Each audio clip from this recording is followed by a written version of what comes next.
All right, we have Coach Harbaugh. We will, if you have a question, raise your hand. They will get the mic to you. Sorry, Steve.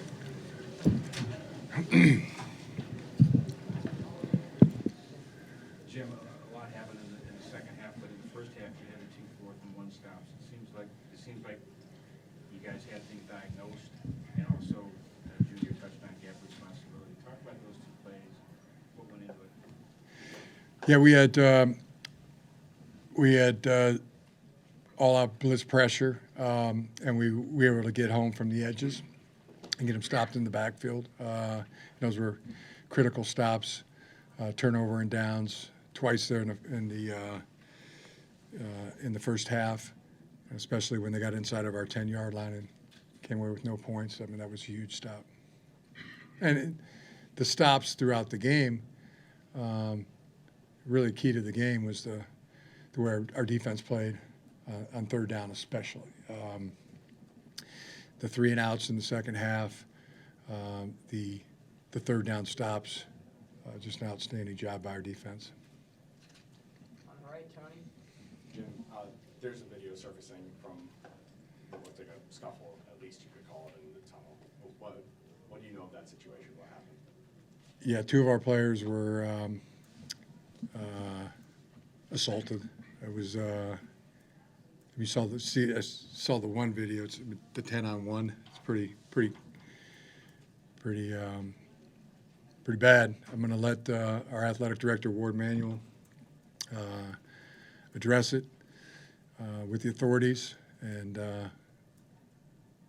glad to talk about the football game the rest of the way. Maybe Ward would want to come up and talk after and give more detail to it, but looks pretty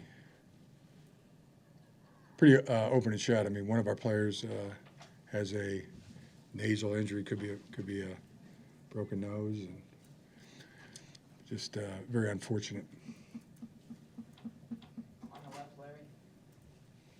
Jim, JJ's feet, getting him out of trouble, saving some sacks, and also making some plays. Just how much of a difference was that in this game?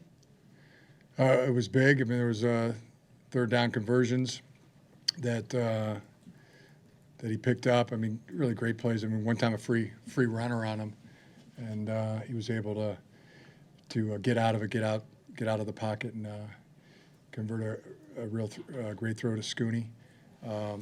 Yeah, the offense. I mean, if the pass to Ronnie Bell would have been counted, that would have been 2 straight games without a punt. So thought the way our offense, just consistently picking up the first downs, moving the football, putting points on the board. Again, an outstanding quarterback. It was just cool as could be the entire night. Going through his reads, and when he had pressure, he was able to avoid it and just play really, really good football. Really proud of the way he's playing. Back left, Roger. Jim, I know you said Ward would address it, but from your perspective, could you see how it developed, what developed, how it got out of control, and can you tell us who the player is so we know? I'll let Ward address that. Have him come up. My perspective is, I heard from the 2 players when we got into the locker room, and we started addressing it, and then the video surfaced. What happened after the game is completely unacceptable. I've talked to the commissioner. He is looking into it. We have the police are also looking into it, and it's because they've seen the video, and so they're addressing it. We will leave it in their hands, but this is not how we should interact after a game. This is not the way another team should grab a player and do what they did. It's completely and utterly unacceptable. We will let the Big Ten and law enforcement handle it, but this is not what a rivalry should be about. It's not how it should be remembered. We won on the field. This man and his team and those players went out there and won, And for that to happen is unacceptable. And that's all I'm going to say. Now leave it to Kevin and law enforcement to handle from here on out. Thank you. Could you just say the players so we know who they are? Guys, You can we're look gonna at the leave it at video. that, yeah, we're gonna leave it at that. If you have any football questions, we will address those with Coach right now, game related, and then. Could I ask a football question then? Even though the score settled for field goals, the score wasn't, do you feel like physically manhandling, do you feel like it was physical domination, not necessarily on the scoreboard? I thought our guys played great defensively, very opportunistic in the special teams, and took care of business on offense, and thought we won all three phases. Front here, John. You've addressed halftime adjustments before, but I believe they had -9 yards in the third quarter, less than 50 in the second half. Your thoughts about how the defense clamped down even more? Yeah, made a really good adjustment to really just to double zero. He'd hurt us in the first half.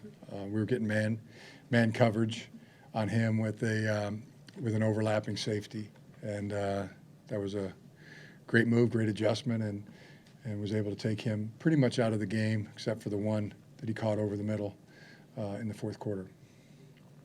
Chris? Coach, I know Blake's always been a good short yardage back, but he seems to have taken that next step where he's always holding forward and breaking tackles. Can you just talk about his improvement in that area and how he's really? Yeah, he's always been great. You know, I think he's rushed for over 100 yards in every Big Ten game. The yards after contact are so impressive. You know, as good as any back I've ever seen, and picking the right holes and the great vision and the great balance. He's just having a great year.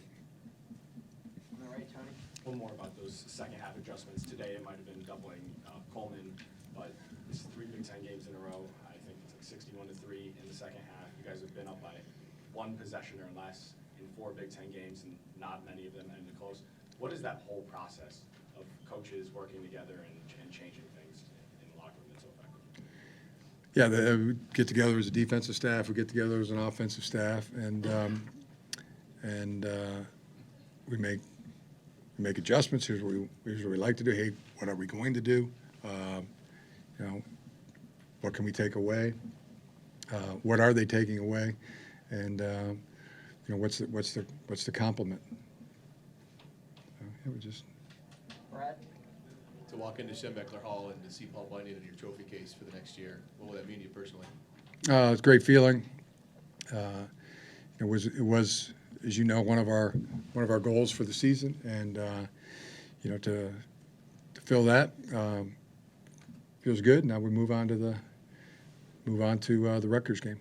Despite what happened in the tunnel, what was the experience like in the locker room with your guys after winning this one? It was. I mean, that was we were addressing that. I mean, it just.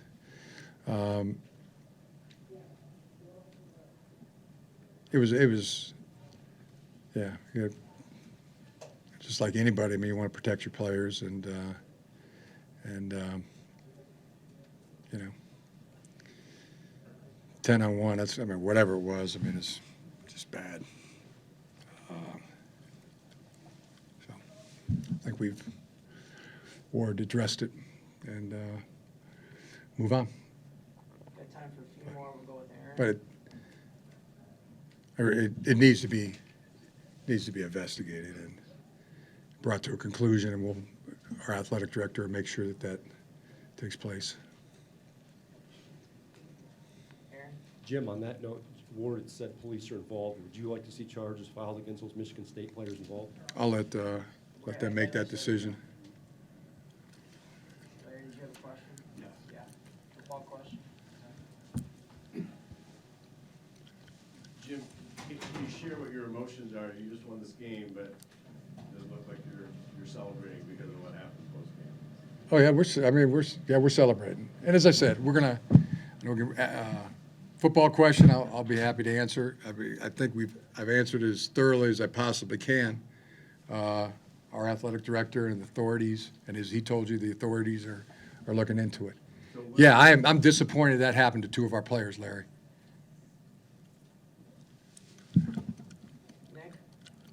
Hey, Jim. So obviously on your drives and red zone drives, you want to punch it in for a touchdown, but what does it mean to have someone as reliable as Jake Moody kicking the ball when you can't do that? Yeah, it's great. We have a lot of trust in Jake Moody. I mean, for a second, I thought, like, it's a 54-yarder. Should we go back to the well one more time? And then I said to myself, "This is Jake Moody. He's that good." And he put it right through again. Just another outstanding performance by Jake. He's a great kicker.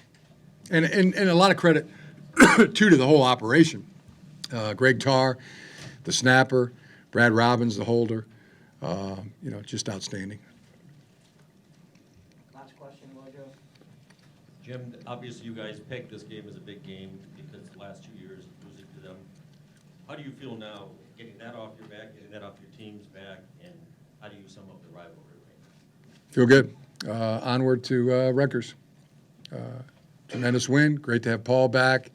Our players were locked in, focused the entire game, and we knew pretty much won all the phases in the game, and did a great job too in the phase of the after the whistle phase, and our guys committed to that. We knew that there would be stuff after the whistle. There usually is with them, and I thought our guys did a great job with the discipline and after the whistle, won that phase as well.